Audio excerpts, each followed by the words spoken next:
Hello and welcome to the Unscripted Small Business Podcast. I'm here with Sara of Duct Tape Marketing. You give yourself an introduction focusing on your recent experience and how it's built trust for people in the small business community. Thanks for having me on, Jeremy. I appreciate it. So I've been in duct tape marketing for 15 years. I won't go into all that. I started as an intern, most recently moved into the CEO seat. But what's really helping us build trust, we are in the marketing agency space. And so when we work with clients, we come in and we act as a fractional CMO, we create a marketing strategy, and then we transition into a long-term partnership. A lot of people that I interact with in the small business space have had challenges when it comes to working with other marketing solutions, whether it be agencies or contractors. And so there's a lot of issues that we talk about that are in the agency space. And so we do things differently. We lead with strategy. We educate our clients along the way. We're transparent in our reporting. And we think of them as true partnerships and not outsourced solutions. And so that builds up a lot of trust with the clients that we serve because they feel empowered to make better decisions in the future. And that's ultimately my goal. When it comes to reporting and understanding those metrics, what are some of the conversations you have with the business owner to select out those KPIs to cut through a lot of the industry jargon or the non-useful things? Because if you are just looking at huge keyword research lists, it can be very easy as an SEO to overwhelm somebody with all of the data, but you're not actually looking at anything truly worthwhile. How do you align expectations in that conversation? Yeah, reporting is one of the most complicated areas of small business marketing, I would argue, because there's people that over-report, there's people that under-report, there's people that have no idea what to track or why. And so it's just this, it's a complicated space. But, I think where people struggle the most is they are doing a lot in terms of marketing. So maybe they're doing paid ads and they're focusing on SEO and they're doing some email marketing, and maybe they're even doing direct mail if they're a local service business, but they don't really have proper tracking in place or goals with each of those initiatives. So they just keep doing those things because they've been told that they should, or because their competitors are doing those things. And so when we come in and work with a business, we say, okay, what should be your priorities in the first place from a marketing perspective? What should be the areas you're focusing on in the channels? And then what's the definition of success on those channels? And so if we're going to run paid ads, for example, what's an ROI that we're looking for in the short term and long term? How are we going to work towards that, and how are we going to report that and discuss that on a regular basis? And so having a clear plan in place as to what are we going to do and how are we going to determine if it's successful or not is a starting point. But on an ongoing basis, it's reporting on not just vanity metrics. And so people want to understand that they have people coming to their website. Yes, that's important. I agree. But they also care about, are those people doing anything? Are they staying on the website? Are they filling out a form? Are they converting? Are they booking a call? Is that call turning into revenue? Like, you need to have the full story. And so that's another area where a lot of small businesses struggle, is if they're maybe working with an agency and the agency is saying, look at all this traffic we're getting you. But then you dive deeper and the traffic isn't actually relevant, and the traffic isn't actually their ideal clients because they're not taking action. And so you really need the full story from our version of the customer journey. How can people get to know, like, trust, try, buy, repeat, refer? You need the full story of how are people getting to know you, like you, trust you? How are they trying your services? How are they buying? And then are they continuing to buy? And then are they referring? And you need to have metrics in each of those stages to determine if people are going through your customer journey successfully or not. I love that view. I literally just consulted on a new project from a very large brand, very large national company. And, they had already stood up a site by the time that I came on the project. And like, okay, who do you expect to fill out these forms to get in contact with you? I said, we don't know who the client thinks is going to be filling out these forms. Well, then we have a problem. Like, if you have already set up your site and it has a quote unquote form, but you don't know whether is that for a journalist to find out more information about it? Is it targeted to a specific person that you're targeting that has a type of job that might be interested in getting more information to kick that off? Is it like just the complete lack of connection between the outcome of it versus, hey, we built a website for them? Yeah, and unfortunately, it's such a common story. People will invest thousands of dollars on a website build. They'll have an agency or a company come in, they build something beautiful, but they don't build something that actually speaks to an ideal target market with a specific message that identifies, they understand their pain points and what they're hoping to do from a transformation standpoint, but also guides that customer journey effectively. Because going back to the customer journey, a website should help people get to know, like, trust, and even be able to try your services and buy your services depending on what you're offering. So a website, yes, should look nice. Like, that is important. You should have a nice looking brand so people trust you, because that builds trust. But like, that is one piece of the puzzle. The content and the journey that you're guiding people on is what I would argue the most important piece of the puzzle. Given the diffusion of intent, as people use, LLM-based tools, how does keyword research evolve, as small businesses try to use the data that's available through tools like Ahrefs or SEMrush without getting stuck into this game of just being narrowly tailored to an individual keyword or tool or two? Yeah, I mean, the way I see SEO shifting right now, and a lot of people are talking about this, like, it's not dead, it's not going away, but it's evolving and it's changing. And so before LLMs really became a big thing, it was very focused on specific keywords. Like, that's what people were trying to rank on in Google. But now, even with Google search, you'll see the AI search at the top, which are sending previews, so people aren't even making it down to the rankings below. And so the priority moving forward is, yes, I'm not saying keywords you shouldn't focus on, but you need to be focusing on content as well that will help you show up in AI platforms as well. And so there's a tool that my team really likes. I haven't used it a ton, but my team has, called Ask the Public. And so that allows you to do some searches, and it shows you exactly, like, if you're, let's say, because we write a lot on marketing strategy, that's one of our core offerings. So I could go in there and say just marketing strategy, essentially. And it will give me different types of content to show up, to put on social media, to show up in LLMs, to show up in Google search as well.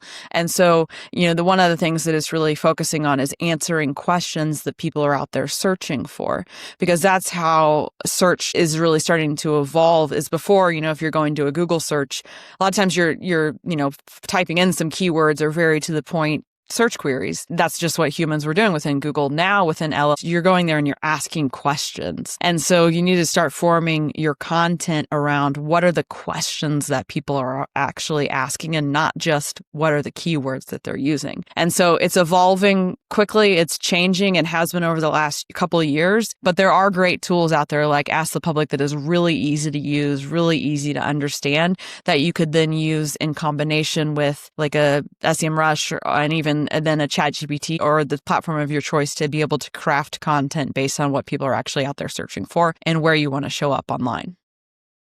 Absolutely. I did an interview with Mark Williams Cook, who created also Asked.com, which is a similar platform which reverse engineers what is showing up in those people also ask entries that show up, not just the featured snippets, although featured snippets are directly tied to those people ask expandable boxes. And then, but even those featured snippets are now, I think 50% or so, or 60% getting replaced by LLMs, but are AI overviews. So you'll see people also asked, and then either traditional featured snippet queries or LLM outputs.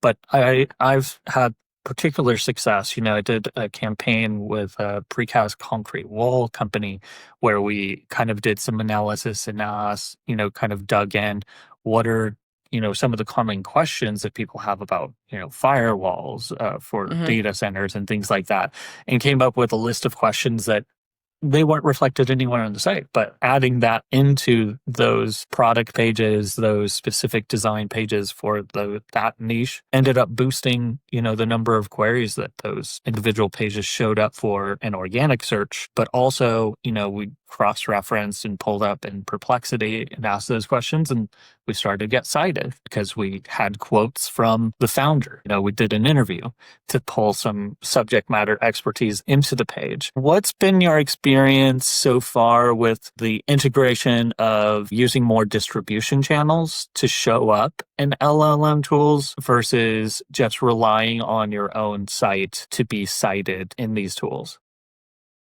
I think you need to be thinking about a combination of both, to be honest. I think if you've been producing content on your own site in a very helpful, authoritative way over time, then you're set up for more success right off the bat with LLMs. But LLMs are pulling from websites, but they're pulling from Reddit and they're pulling from all different sources. And so just really considering what sources are being pulled in from an LLM standpoint and then making it a priority to show up on as many as it makes sense for you. I mean, if we're talking about a true small business with a very limited team, you have to prioritize where you can be. And so I do think that's sometimes where people struggle in the small business space is they feel like they have to be on every platform, and it's really hard to do with the small team successfully. So then they end up being like on every platform kind of versus doing it well. And so I think understanding what LLMs are pulling in, but depending on your capacity and team size, prioritizing where you think you can actually do things well and make most of the impact would be my advice there. That makes sense. What's your guidance for a local service business, like a regional law office, they're in a specific locality? How does the game change when you add location into the mix? Well,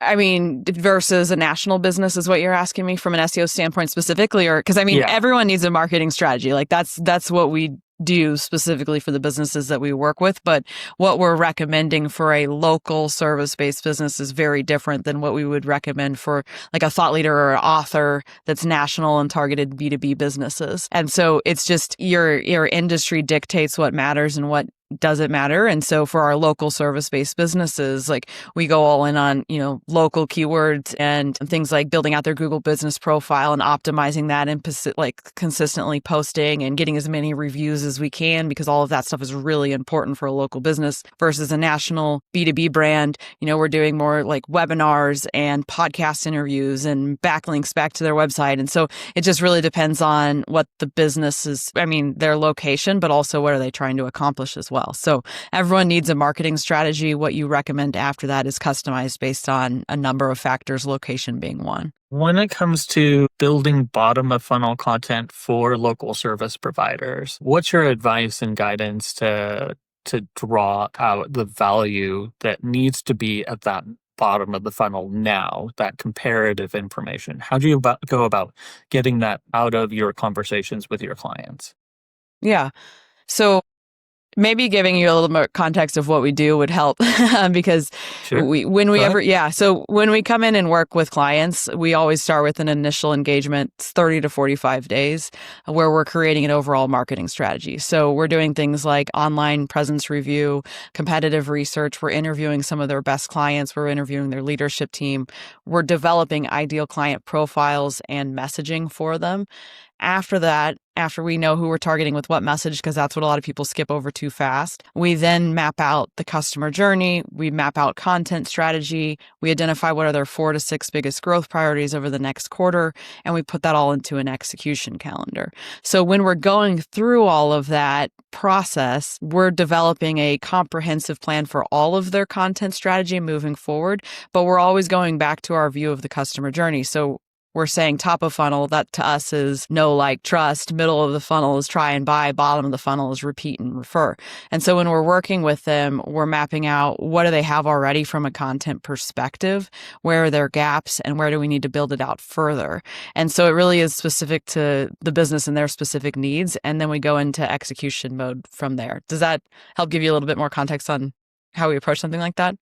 No, that's what I was hoping to hear, a little bit more of the process and kind of pulling that out a little bit. Some of those pieces that you spoke about very quickly, I think deserve like a lot more analysis, because I think that in an age where you can plunk in a question to an LLM and get output, whether it's hallucinated or not, or very good or deep, you're going to get a very different insight from an actual recorded interview conversation with the leadership, and get very different insights from having conversations with their clients. What's been your experience? What can you share about either of those two processes? I think actually taking the time to find a previous client to interview is extremely valuable if you can do it and get somebody on the line and record it. I think there's a lot of value there. What would you recommend that a small business owner try to capture in that conversation that's going to be useful for their marketing?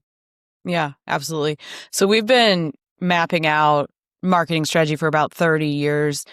Recently, before AI was a thing, I always talked about how we were creating a marketing strategy for people. Now we're creating marketing strategy for people and AI. And so it's shifted what we do a bit because we're thinking about how can we train AI platforms moving forward to then be more effective with our execution.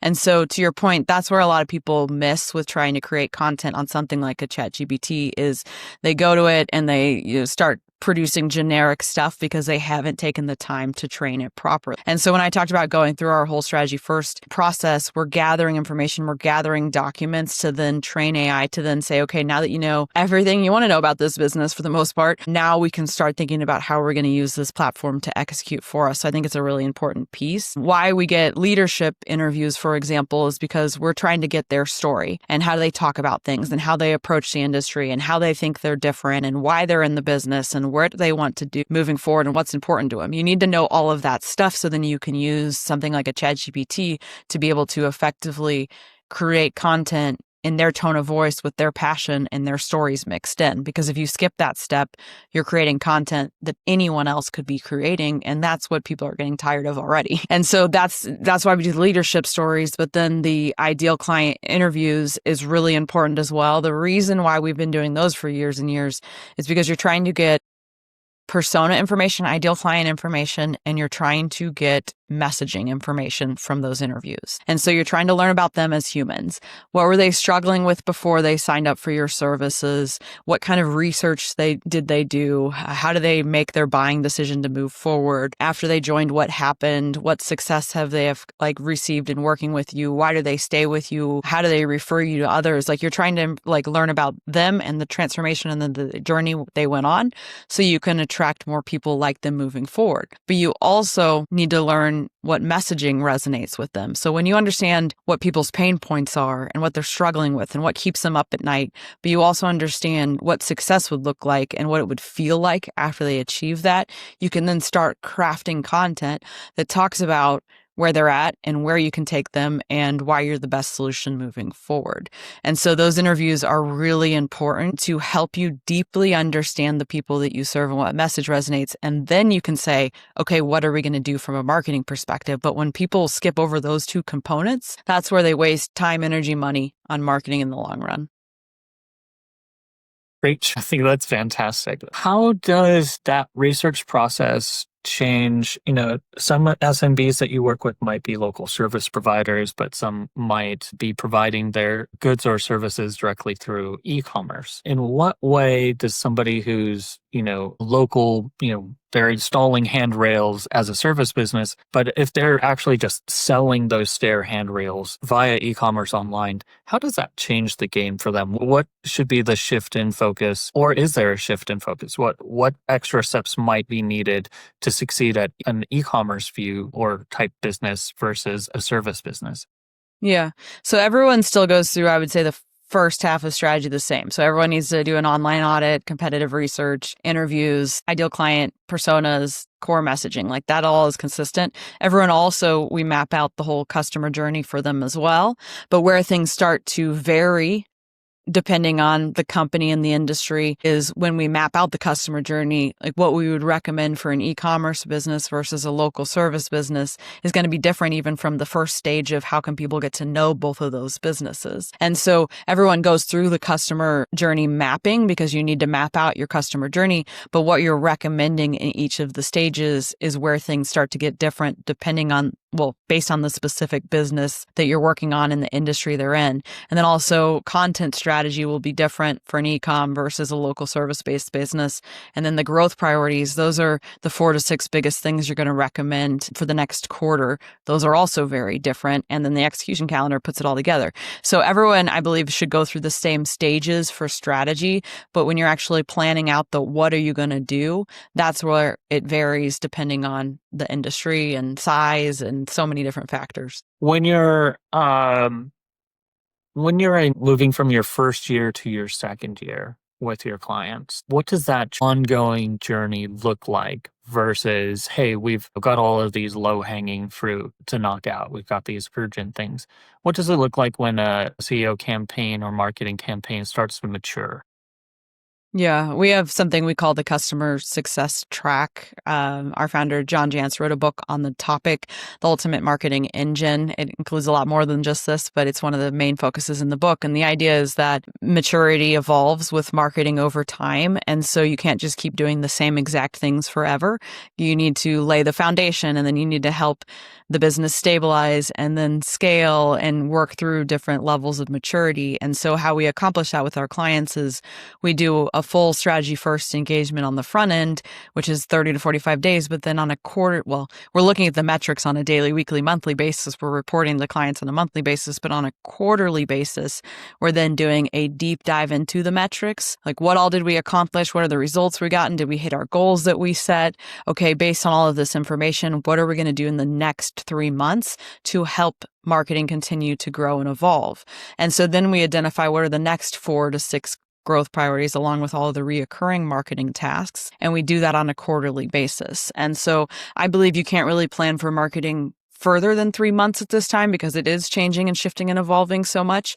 And so working in like 3-month sprints and then paying attention to the data is how you can continue to effectively have marketing evolve and grow. That makes sense, particularly with the growth rate and change and adoption of LLM tools. My friend Michael McDougall says, ChatGPT is your least trained but most popular customer support representative. I would imagine, I'm curious what your agency's perspective is on what exactly changes or what specific tactics or additions or modifications need to be in mind when thinking about the impact of, bot on bot conversation, and that means like, somebody is in Claude, they put in a prompt, a bot goes in and scrapes Google, it might come to your site, and then pull back that information that's presented from that back to you, back to them, and you don't have as direct control over how that's synthesized, how that's mashed up with other outputs.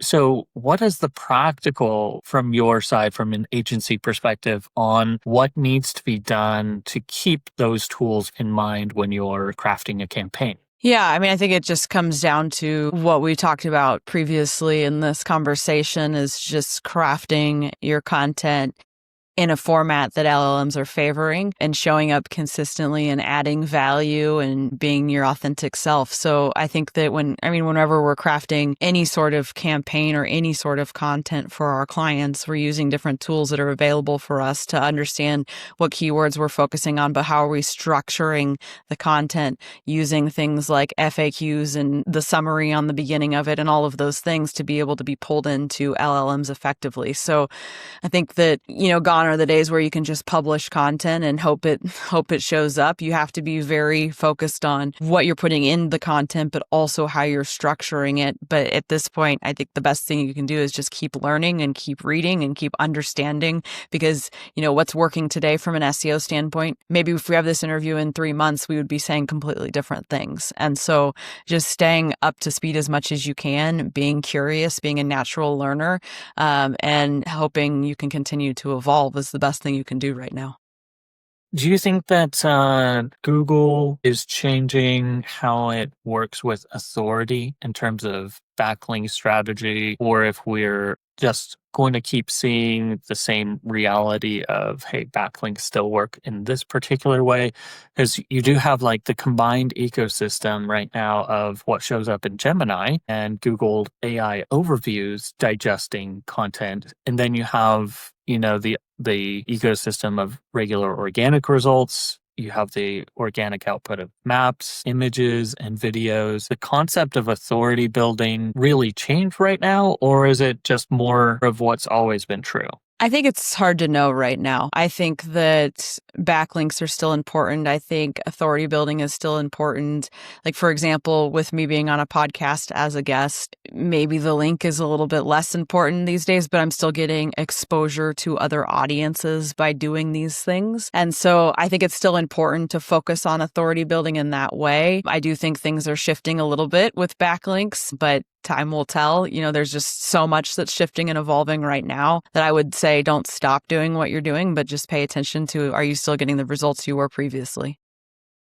I think that makes sense. And it's in line with some of the advice I gave out literally earlier today to, a local custom home builder of you need to look at your marketing and co-marketing and interacting with other small businesses that are associated with your niche and industry as much as a business development and a secondary channel. If you're doing interviews, every person that you interact with, you're potentially, they're putting out something on social media. So you're increasing your marketing budget by their marketing budget. Yep.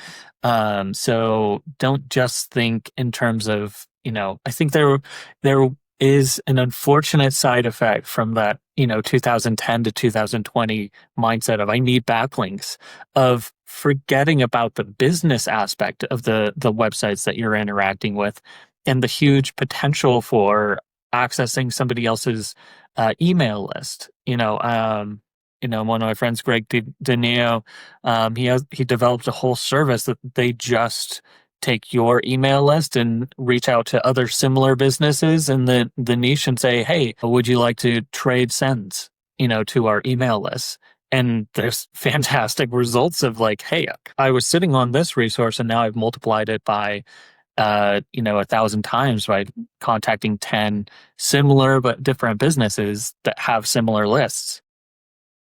Yeah, it's a great play. And we do that a lot with our home service businesses as well. It's okay, so you're a remodeling contractor. Who else serves your target market? How can you co-market together? How can you do email swaps? How can you get listed on each other's website? Because also, everything you listed there, it's a great play to get exposure to an audience with little effort. Like, it's not like you're having to pay a bunch of campaigns and, to get there. It's just developing a relationship with someone and doing a swap. So it's not this huge lift.